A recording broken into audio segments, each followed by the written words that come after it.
सदनदेखि सडकसम्म राजनीतिक, आर्थिक, सामाजिक, कला, संस्कृति हर क्षेत्रका विषय र प्रसंग। यो हो कार्यक्रम आजको सन्दर्भ। नमस्कार, कार्यक्रम आजको सन्दर्भमा स्वागत छ। म राकेश तिमल सिन्हा। दर्शकवृन्द, कार्यक्रममा आज हामी देशभर भएका राजनीतिक, सामाजिक, आर्थिक, कला, संस्कृति लगायतका विषयलाई विश्लेषणात्मक रूपमा प्रस्तुत गर्ने गर्छौं।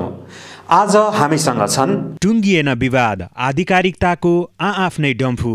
वास्तवमा नेपाल कम्युनिस्ट पार्टी नेकपा भनेको अहिले कमरेड पुष्पकमल दाहाल प्रचण्ड र कमरेड माधव कुमार नेपाल दुईटा अध्यक्ष रहेको पार्टी नै आधिकारिक पार्टी हो। कसले बुझिदेला साना व्यवसायीको पीडा र व्यथा। 10 महिनासम्म, आज 10-11 महिनासम्म सरकारले गाडी हाम्रा सवारी साधनहरू थुनेर राखेको छ। तर पनि जाँदाखेरि जरिवाना सहितका करहरू माग्ने, इन्सुरेन्स अनिवार्य, थन्काएर राखेको गाडीको इन्सुरेन्स अनिवार्य गर्नुपर्ने, जाँचपास अनिवार्य गर्नुपर्ने। खेलकुदसँग प्रधानमन्त्री हट्ने होइन, डटी लड्ने हाम्रो बानी। संसद भङ्ग भइसक्यो, चुनाव आउन लागिसक्यो, चुनाव हुनु हुँदैन भनेर केही कराइराखेका छन्। अर्थ केहीका लागि होइन, जितेँ भन्ने पार्नलाई।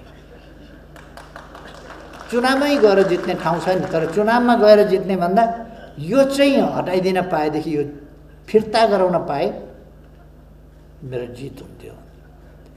कहिले कहिले देशलाई हानि होस् कि नोक्सान, आफ्नो जित त्यहाँ पुग्छ मान्छे। आउनुहोस् आजको सन्दर्भ सुरु गरौं देशभरका ताजा खबरहरूबाट।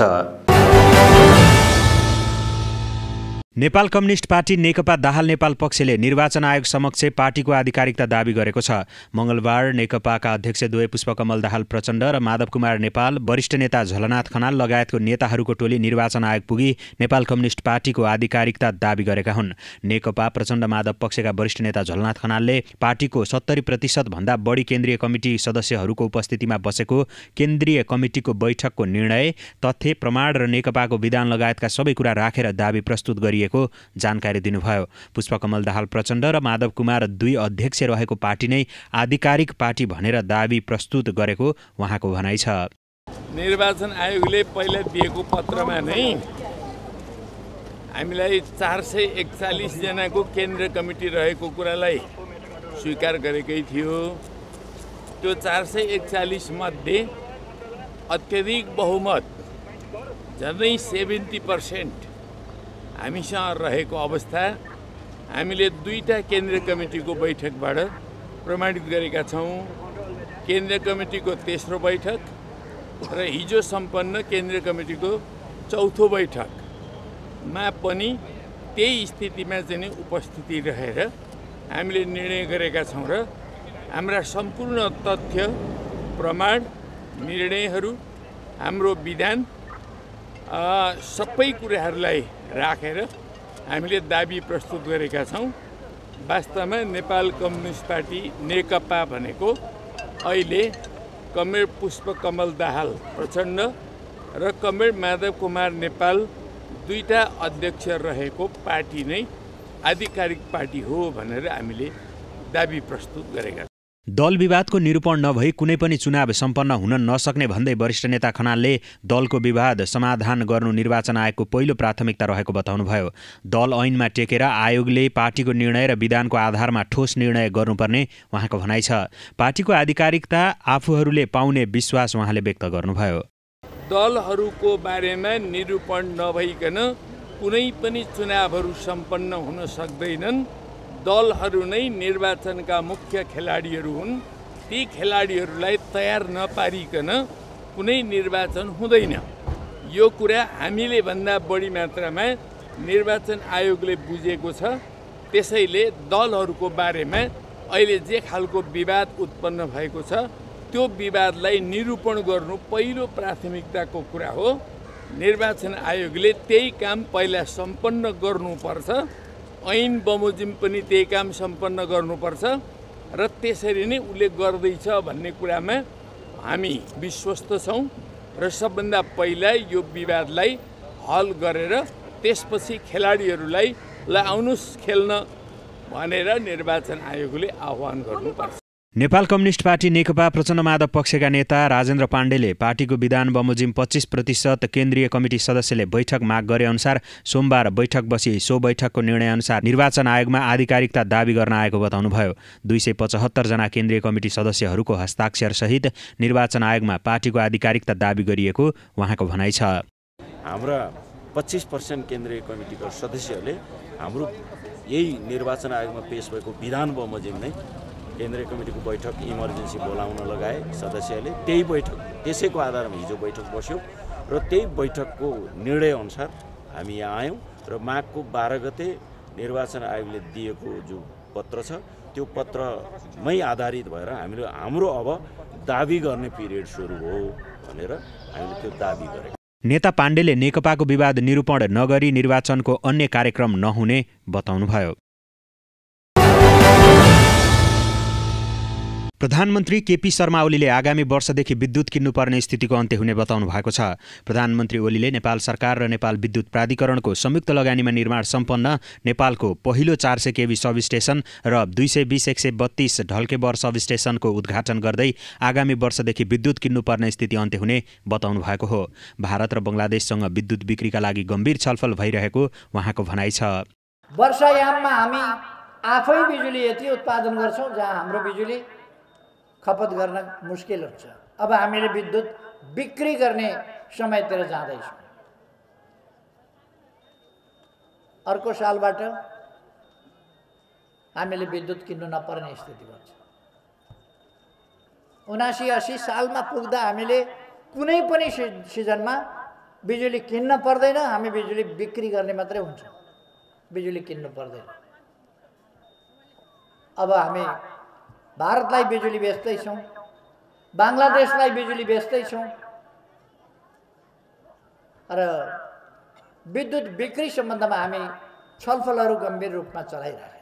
प्रधानमन्त्री ओलीले प्राविधिक कारण कहिलेकाहीँ विद्युत जाने भए पनि लोड सेडिङ नभएको पनि बताउनुभयो।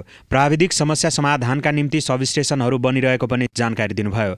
उद्योग धन्दा, कल कारखाना र व्यवसाय सञ्चालनका निम्ति आवश्यक जति विद्युत पनि उपलब्ध गराउने उहाँको भनाइ छ।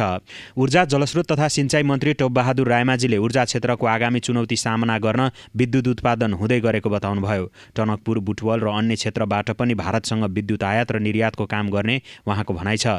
त्यसैगरी चीन र बङ्गलादेशसँग पनि आयात निर्यात गर्ने उहाँले बताउनुभयो। जीर्ण ट्रान्समिसन लाइन सुधार गर्दै अत्याधुनिक ट्रान्समिसन लाइन विकास गरी देशभित्रको ऊर्जा वितरणलाई प्रभावकारी बनाइने उहाँको भनाइ छ। आज जुन प्रकारका चुनौतीहरू छन् ती प्रकारका चुनौतीहरू जस्तो कि हामीसँग ऊर्जा क्षेत्रमा करिब 3000 को हाराहारीमा पिपिए भएर बसिरहेका छन् हाम्रा हाइड्रो पावरहरू भने झन्डै 3000 एउटा अन्डर कन्स्ट्रक्सनमा छन्। ती उत्पादन भइसकेपछि हाम्रो देशको लागि 1500-2000 को अहिले डिमान्ड छ तत्कालीन भने हामीले त्यो ऊर्जा शक्ति हामीले उत्पादन गरिसकेपछि देशमा मुख्य रूपमा हामीले कसरी खपत गर्न सक्छौं र हामीले ऊर्जा खपतलाई हामीले कसरी विकास गर्न सक्छौं, वृद्धि गर्न सक्छौं, त्यो प्रकारको चुनौतीको विषयमा पनि यहाँ कुरा आइसकेको छ। त्यति मात्रै होइन, हामीले यस्ता प्रकारका सबस्टेसन र यस्ता प्रकारका हामीले ट्रान्समिसन लाइनहरू निर्माण गर्यौं भने हामीले आयात र निर्यात पनि गर्न सक्छौं।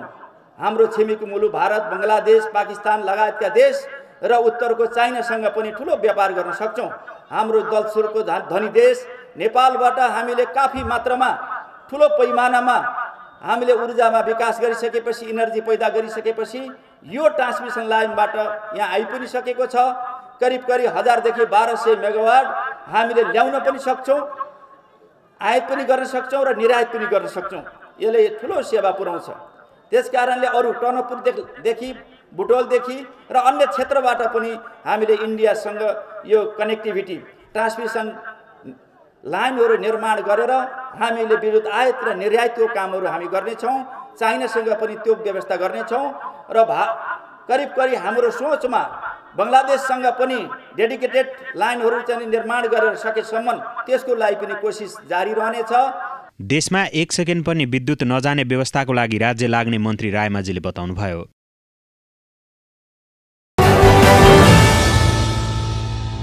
खाने खानेपानी मन्त्री मणिचन्द्र थापाले नखु कारागारको भ्रमण गर्नुभएको छ।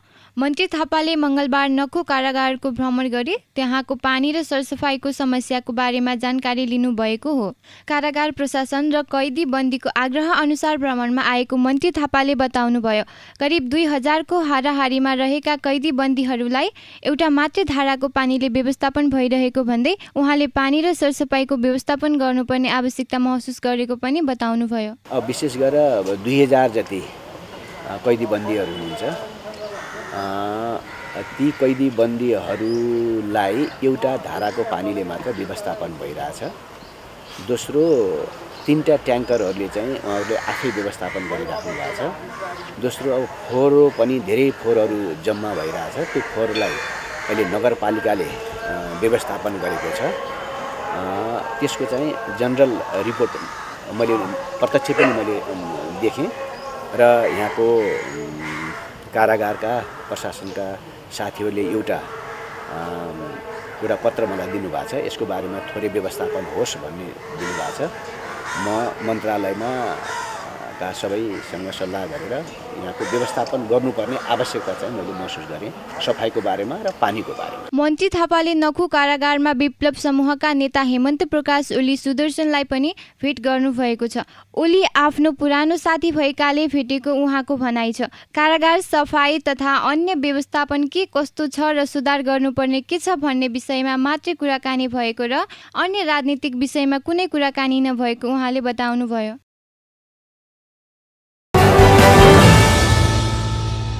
माघ 19 गते सोमबार राति बख्तरबन्द गाडीबाट चक्रपथ परिक्रमा गरेको नेपाली सेनाले बुधबार पनि देशका विभिन्न स्थानमा बख्तरबन्द गाडीको अभ्यास गर्ने भएको छ। सैनिक प्रवक्ता सन्तोष बल्लभ पौडेलका अनुसार देशभर रहेका 8वटा प्रितना अन्तर्गतका मेकनाइज्ड युनिटहरूबाट माघ 21 गते देशका विभिन्न स्थानहरूमा बख्तरबन्द गाडीहरूको अभ्यास गरिनेछ। यसै क्रममा बुधबार काठमाडौँदेखि काभ्रेको पाँचखालसम्म बख्तरबन्द गाडीको अभ्यास हुने सैनिक जनसम्पर्क निर्देशनालयले जनाएको छ। नेपाली सेनाका अनुसार 21 गते बिहान 5 बजे सीतापाइलाबाट बख्तरबन्द गाडीहरू काभ्रेको पाँचखाल प्रस्थान गर्ने र राति 8 बजे काठमाडौँ फर्किने कार्यक्रम तय गरिएको छ। ट्राफिक व्यवस्थापनमा बाधा नपुगोस् भनेर सो समय रोजिएको नेपाली सेनाले जनाएको छ। सेनाको युद्ध कवच गणको अगुवाईमा यो अभ्यास गर्न लागि हो। सेनाले यसलाई लङ रोड रनिङ भनेको छ। यो पूर्णतया अभ्यास मात्रै भएको नेपाली सेनाले जनाएको छ।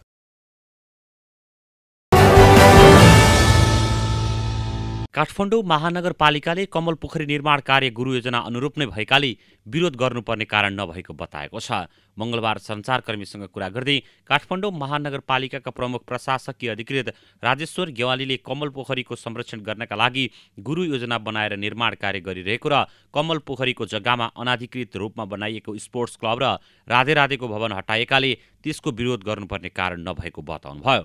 उक्त भवनहरू नयाँ नक्सा पास गरेर स्वीकृत नलिई बनाएको पनि जानकारी दिनुभयो। काठमाडौँ महानगरपालिकाले कमल पोखरीको संरक्षण गर्नको लागि कमल पोखरीलाई एउटा मास्टर प्लान बनाएर निर्माण कार्य गरिरहेको छ।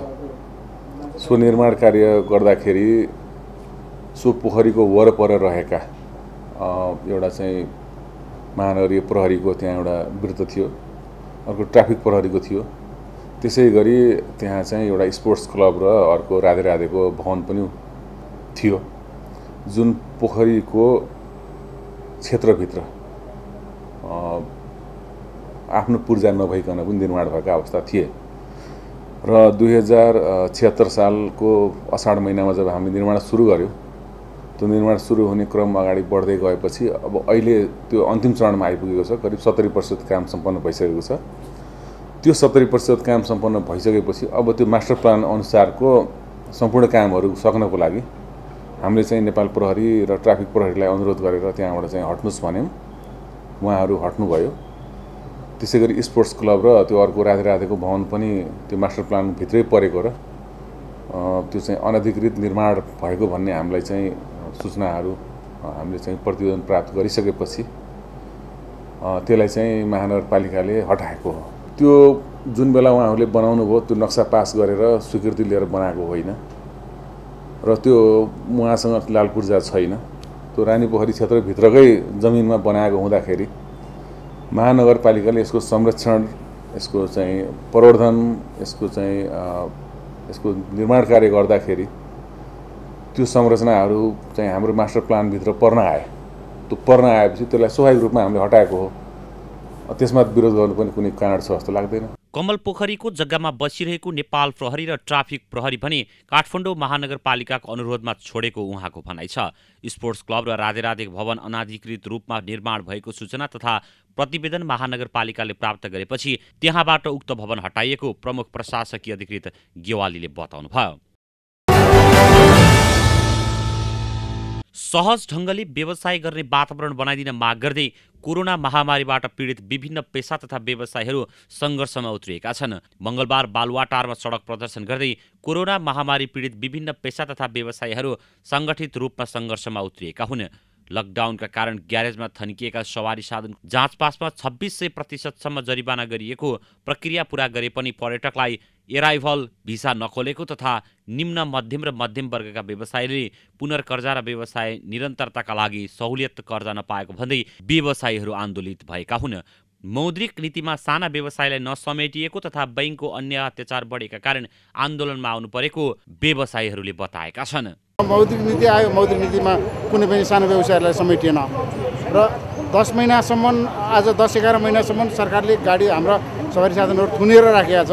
तर पनि जाँदाखेरि जरिवाना सहितका करहरू माग्ने, इन्सुरेन्स अनिवार्य, थन्काएर राखेको गाडीको इन्सुरेन्स अनिवार्य गर्नुपर्ने, जाँचपास अनिवार्य गर्नुपर्ने, यसले गर्दाखेरि हामी चाहिँ अब थेक्न नसक्ने भएर र बैंकहरूको अन्याय अत्याचार अति बढी भएको भएर थेक्न नसकेर यो आन्दोलनमा आउनु पर्यो। हाम्रो मुख्य माग भनेको चाहिँ मौद्रिक नीति सबैमा समान प्रकारको लागू गर र अनावश्यक सरकारी कर तथा जरिवानाहरू अन्त्य गरौँ र व्यवसायहरूलाई व्यवसाय गरेर खान सहज वातावरण क्रिएट गरिदियो भने यो मध्यम वर्ग निम्न मध्यम वर्ग जसको अर्थतन्त्रमा चाहे त्यो ट्याक्सको कुरा होस्, चाहे रोजगारीको कुरा होस्, चाहे चाहिँ ब्याङ्कमै लगानी गर्ने कुरा होस्, त्यो हिसाबले तपाईँको मोर देन 90% स्टेक मध्यम वर्ग निम्न मध्यम वर्ग पेसा व्यवसायीको छ।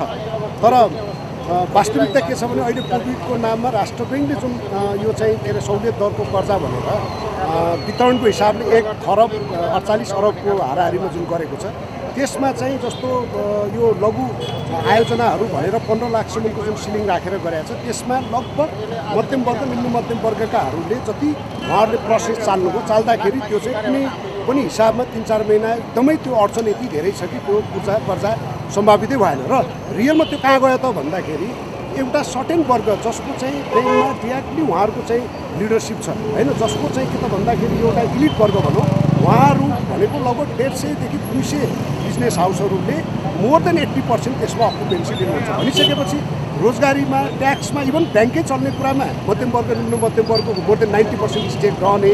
तर रियलमा यथार्थमा जाँदाखेरि चाहे त्यो सहुलियत दरको कर्जा होस्, चाहे थप कर्जा होस्, पुनर्कर्जा होस्, त्यसमा नहुने। अर्को कुरा तपाईँले यो जुन करको कुरा छ नि, अब लकडाउन सटडाउन भनेको छ, अनि तपाईँको चाहिँ सारा कुरा पेसा व्यवसाय बन्द छ, अनि ठ्याक्कै तपाईँको चाहिँ क्लोजिङको बेलामा त्यो ढोका खोलेर लाइन लगाएर तपाईँको चाहिँ जरिवाना लगाउने 52-2600%सम्मको चाहिँ जुन जरिवाना छ, यता चाहिँ गाडीहरू ग्यारेजमा थन्काउन लगाएको छ, उतापट्टि तपाईँको चल्न नदिएर जुन किसिमको व्यवस्था गरेको छ, त्यसको विरुद्धमा जाँदाखेरि हामीले अध्ययन गर्दा के पायौँ त भने यो अहिलेको कन्टिन्जेन्सी प्लान भनेको मौद्रिक नीति मात्रै होइन कि मूल मौद्रिक नीति नै तपाईँको चाहिँ खोटपूर्ण र तपाईँको के त भन्दा एउटा भेस्टेड एउटा वर्गको लागि बनेको चाहिँ मूल मौद्रिक नीति भएको हुनाले नै हामी पेसा व्यवसाय विशेष गरेर मध्यम वर्ग निम्न मध्यम वर्गलाई धेरै ठुलो असर गरेको र यो एउटा देशलाई सक्ने भनेको के हुँदो रहेछ भने तपाईँको चाहिँ इकोनोमी ड्यामेज गर्ने भनेको इन्टरप्रिन्यर्सहरूलाई तपाईँको दासत्व स्वीकारेर उनीहरूलाई चाहिँ तपाईँको चाहिँ अप्ठ्यारोमा पारिदिएपछि स्वरोजगार पनि जाने, रोजगारी पनि जाने, अर्थतन्त्र पनि ध्वस्त हुने रहेछ कि। र अहिले देश राज्य चाहिँ अर्थतन्त्र ध्वस्त गर्ने दिशामा गएको हुनाले हामी पेसा व्यवसायहरू सडकमा एउटा भद्र किसिमको चाहिँ प्रदर्शन गरेर यसको विरुद्धमा हामी बोल्न खोजेका छौँ। मौद्रिक नीति सबैमा समान प्रकारले लागू गर्नुपर्ने, अनावश्यक सरकारी कर र जरिवानाको अन्त्य गरी व्यवसायीलाई काम गरेर खाने वातावरण बनाइदिन माग गरिएको छ। मङ्गलबार र बुधबार शान्तिपूर्ण धरना गर्ने र माग पूरा नभए कडा रूपको आन्दोलनको कार्यक्रम घोषणा गर्ने जनाइएको छ। चन्द्रपुर नगरपालिका रौतहटलाई पराजित गर्दै वालिङ नगरपालिका स्याङ्जा राष्ट्रिय महिला लिगको 4थो स्थानमा उक्लिएको छ। इन्फा कम्प्लेक्समा मङ्गलबार भएको खेलमा वालिङले चन्द्रपुरमाथि 3-0 को सहज जित हात पार्दै 4थो स्थानमा उक्लन सफल भएको हो। वालिङको 6 खेलबाट 8 अङ्क पुगेको छ। समान 8 अङ्क नै रहे पनि पुलिस गोल अन्तरको आधारमा अघि रहेको छ। वालिङको जितमा मेथो एलुड रुथले 2 तथा टोटा नोएल्लीले 1 गोल गरिन्। 37औं मिनेटमा टोटा नोएल्लीले फ्री किकलाई सदुपयोग गर्दै वालिङलाई सुरुवाती अग्रता दिलाइन्। 44औं मिनेटमा मेथो एलुड रुथले सरस्वती हमालको पासमा डिबक्स बाहिरबाट गोल गर्दै वालिङको अग्रता दोब्बर पारिन्। पहिलो हाफमा 2 गोल गरेको वालिङले दोस्रो हाफमा 1 गोल थप्न सफल भयो। 54औं मिनेटमा मेथो एलुड रुथको व्यक्तिगत दोस्रो गोलमा वालिङले 3-0 को अग्रता लियो। त्यसपछि दुवै टोलीबाट थप गोल हुन सकेन र नतिजा वालिङको पक्षमा गयो। पराजित चन्द्रपुर 6 खेलबाट 3 अङ्क सहित 6औं स्थानमा रहेको छ। शीर्ष स्थानमा रहेको अपराजित एपीएफको 6 खेलबाट 18 अङ्क रहेको छ। दोस्रो स्थानमा रहेको आर्मीको 10 अङ्क छ। चौदण्डीगढी नगरपालिका अङ्कविहीन हुँदै पुछारमा छ। लिगमा बुधबार पहिलो राउन्डको अन्तिम 2 खेलमा प्रतिस्पर्धा हुनेछ। पहिलो खेलमा चौदण्डीगढी र त्रिभुवन आर्मी क्लब तथा दोस्रो खेलमा नेपाल पुलिस क्लब र विराटनगर महानगरपालिका बीच प्रतिस्पर्धा हुनेछ।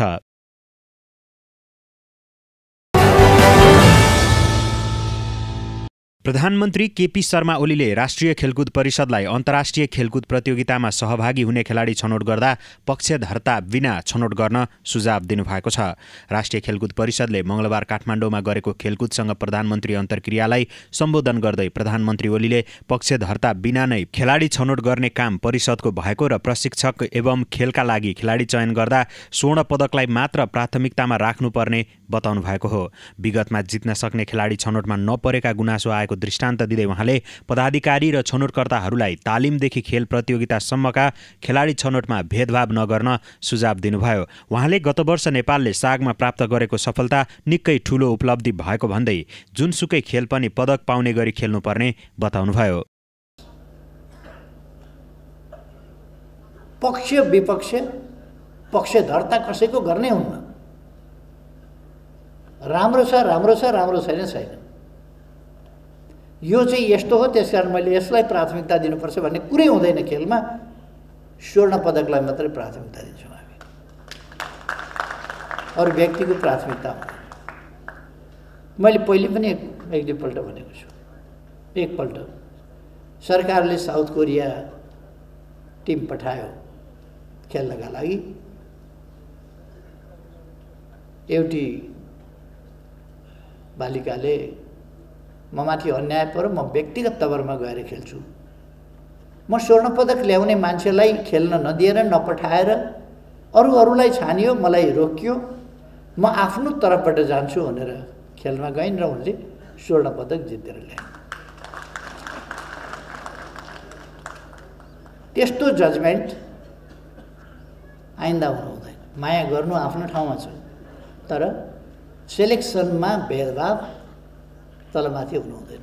सरकारले खेलकुद क्षेत्रको लगानीलाई बहुउत्पादनमुखी उपलब्धिको रूपमा लिएको स्पष्ट पार्नुभयो। अभ्यासलाई जित्ने तहमा उठाउनु जरुरी रहेको भन्दै उहाँले राम्रो प्रशिक्षक र आधुनिक प्रविधि प्रयोग गर्न सुझाव दिनुभयो। खेलकुद क्षेत्र उत्पादक कि अनुत्पादक भनी चर्चा हुने गरेको प्रसङ्ग उल्लेख गर्दै उहाँले विजयी भएर पदक ल्याउँदा देशको गौरव बढाउने भएकाले खेल क्षेत्रको लगानी बेकार र अनुत्पादक नभएको बताउनुभयो। हार जितको ठूलो महत्त्व रहेको भन्दै उहाँले नेपाल कहिल्यै नहारेको देश रहेकाले खेल पनि जितका लागि खेल्न आग्रह गर्नुभयो। प्रशिक्षकको प्रशिक्षणको इन्भेस्टमेन्ट, त्यो पनि इन्भेस्टमेन्ट हो एउटा। खेलकुदको क्षेत्र उत्पादक कि अनुत्पादक भनेर अब यसले धान त फलाउँदैन, गहुँ मकै आलु पनि फलाउँदैन, यसले ज्याकेट पनि निकाल्दैन, जुत्ता पनि सिउँदैन, त्यसो भएर यसलाई अनुत्पादक भन्नु हुँदैन। अनि यो उत्पादक क्षेत्र हो भनेर यसले ठुल्ठुला मकैका गोया फलाउँछ र त्यो पनि होइन। यसको उत्पादन आफ्नो खालको हुन्छ। 10 जना हाम्रा युवाहरू गए K2 विन्टर सिजनमा K2 को सफल आरोहण गरे। That's a great achievement for the nation. जसले देशको प्राइड, देशको गौरव बढायो नि, त्यही उत्पादन हो। नेपालको इतिहासभन्दा बढ्ता चाहिँ कसले कहाँ लड्यो, कसरी लड्यो, के गर्यो, कसले बहादुरी देखायो, को जित्यो, को हार्यो, इतिहास बढ्दा चाहिँ जित र हारकै पढिन्छ। त्यसो भएर आज मान्छेले विश्वमा अशान्ति किन मचाइरहेछ? अशान्ति किन मचाउँछ? त्यही जित र हारका लागि।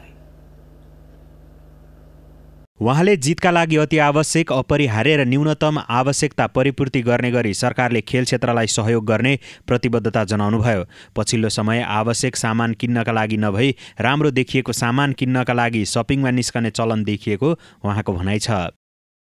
हामीले न्यूनतम हाम्रा आवश्यकताहरू परिपूर्ति गर्ने त्यो काम गर्नुपर्छ। हामी बजारमा आवश्यक सामान किन्न जाने हिसाबको कारोबार गर्नुपर्छ, सपिङ जाने हिसाबको कारोबार होइन। बजारमा सामान किन्न जानु र सपिङ जानु फरक छ। तपाईँ हामी कहिले कहिले आवश्यक सामान किन्न जान्छौँ, कहिले कहिले चाहिँ सपिङ गर्न जान्छौँ। खास गरेर यङ जेनेरेसन सपिङ गर्न जान्छ। आज सपिङमा जाने, सपिङ भनेको के हो भने पैसा बोकेर जाने, गएर हेर्दै जाने, कुन चाहिँ राम्रो लाग्छ त्यो किन्ने, कुन राम्रो लाग्छ त्यो किन्ने, चाहिएर होइन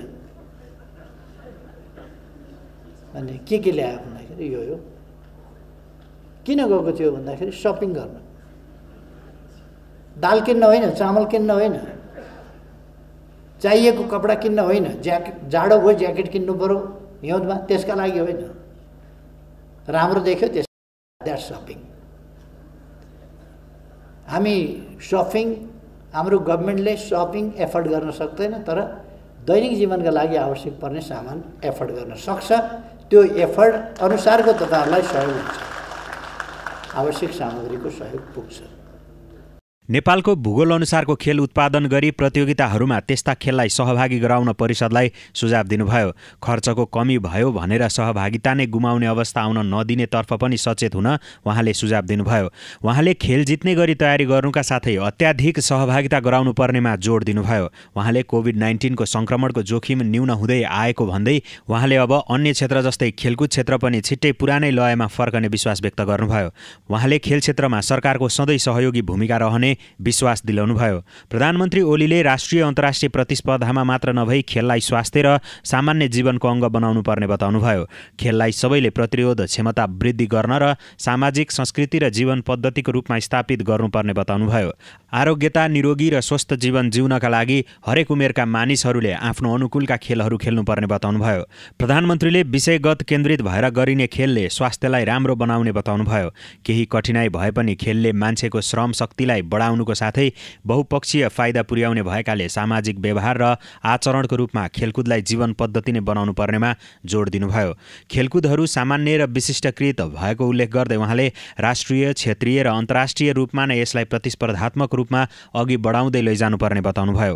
कार्यक्रममा परिषदका सदस्य सचिव रमेश सिलवालले सरकारले खेलकुदमा लगानी बढाउनु पर्ने र त्यसले परिणाम पनि राम्रो निस्कने बताउनुभयो। हरेक जनताको बीचमा खेलकुद पुर्याउनु आवश्यक रहेको भन्दै उहाँले सरकारले भौतिक पूर्वाधार, तालिम लगायतमा लगानी गर्नु आवश्यक रहेको बताउनुभयो।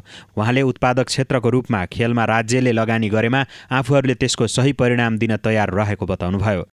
प्रत्येक प्रदेशमा एउटा रङ्गशाला बनाउने विषयका सम्बन्धमा गरिएको प्रश्नमा उहाँले 7 प्रदेशमा एक-एकवटा रङ्गशाला बनाउने काममा केही मान्छेहरूले अवरोध सिर्जना गरेको बताउनुभयो। रङ्गशाला बन्यो भने त्यसको जस आफूमा जाने डरले केही मान्छेहरूले लगातार विरोध गरेकाले केही अवरोध देखिए पनि चुनाव पछिको बजेटमा रङ्गशाला निर्माणको कुरालाई ध्यान दिने स्पष्ट पार्नुभयो। मूलपानी क्रिकेट रङ्गशाला कहिले सम्पन्न हुन्छ भन्ने प्रश्नमा उहाँले 2 वर्ष भइसक्यो अझै भएको छैन भन्दै अनभिज्ञता देखाउनुभयो। कर्मचारी बढुवा तथा नयाँ भर्नाका सम्बन्धमा भने उहाँले आवश्यकता अनुसार नयाँ दरबन्दी सिर्जना गरी नियुक्ति दिने बताउनुभयो। अस्थायी कर्मचारीको सम्बन्धमा यथार्थ रिपोर्ट उपलब्ध गराउन खेलकुद मन्त्रीलाई निर्देशन दिनुभयो। त्यसबारे रिपोर्ट आएपछि आफूले निर्णय गर्ने उहाँले स्पष्ट पार्नुभयो।